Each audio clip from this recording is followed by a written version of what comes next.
គឺជាថ្ងៃបនចូលឆ្នាំថ្មីប្រពៃណីជាតិខ្មែរបងប្អូនពុទ្ធបរិស័ទចំណោះជើងវត្តអាឡាបាម៉ាថាវត្តវេលវ័ន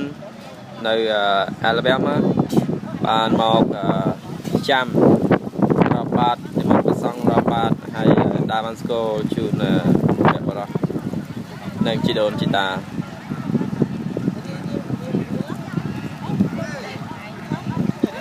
សួស្តីឆ្នាំថ្មីប្រពៃណីជាតិខ្មែរសូមជូនពរ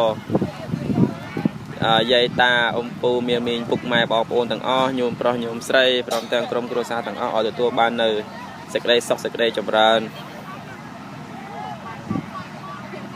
កុំឲ្យមានជំងឺឈឺស្កាត់សូមឲ្យ